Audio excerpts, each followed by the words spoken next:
Stephen Cohen is a contributing editor at The Nation. He's a retired professor of Russian studies at NYU in Princeton. He's also the author of the fantastic book, War with Russia, From Putin and Ukraine to Trump and Russiagate.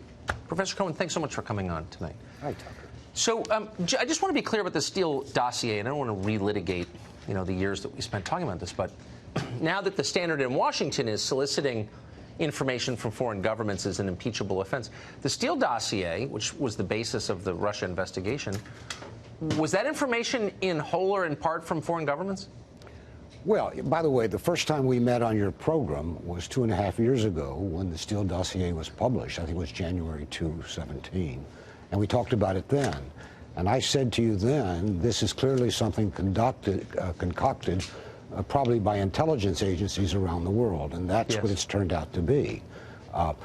Steele's premise, which got him attention, was that he got all this from sources high in the Kremlin, correct? It was supposed to be Kremlin sources.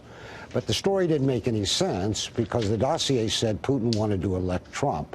So why then, we ask ourselves, would Putin's own agents give Steele dirt on Trump to destroy his candidacy? The whole Steele document made very little sense. By the way, we now know that Steele was more of a composer than a writer. A lot of people contributed to it, including the wife of a very high-ranking American FBI agent, Louise Orr. She said she researched for Steele, so I assume that's what it means.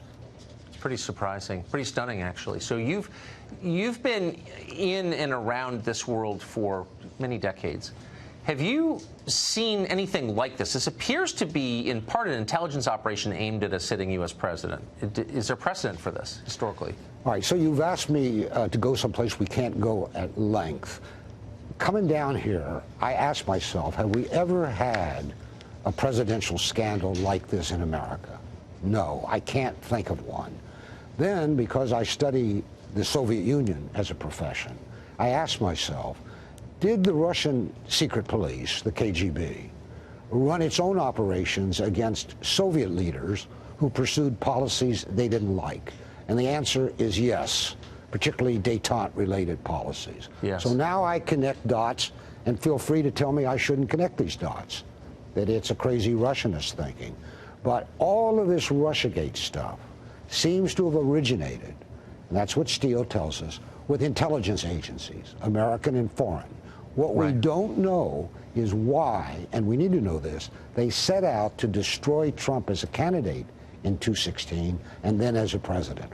After all, other American presidents had pursued cooperation with Russia. What was it about Trump that determined them to destroy him? That is the question. I have theories, but I don't know if they're right. Professor, thanks so much for that perspective. Always. It's great to talk to you. Thank you, Tucker.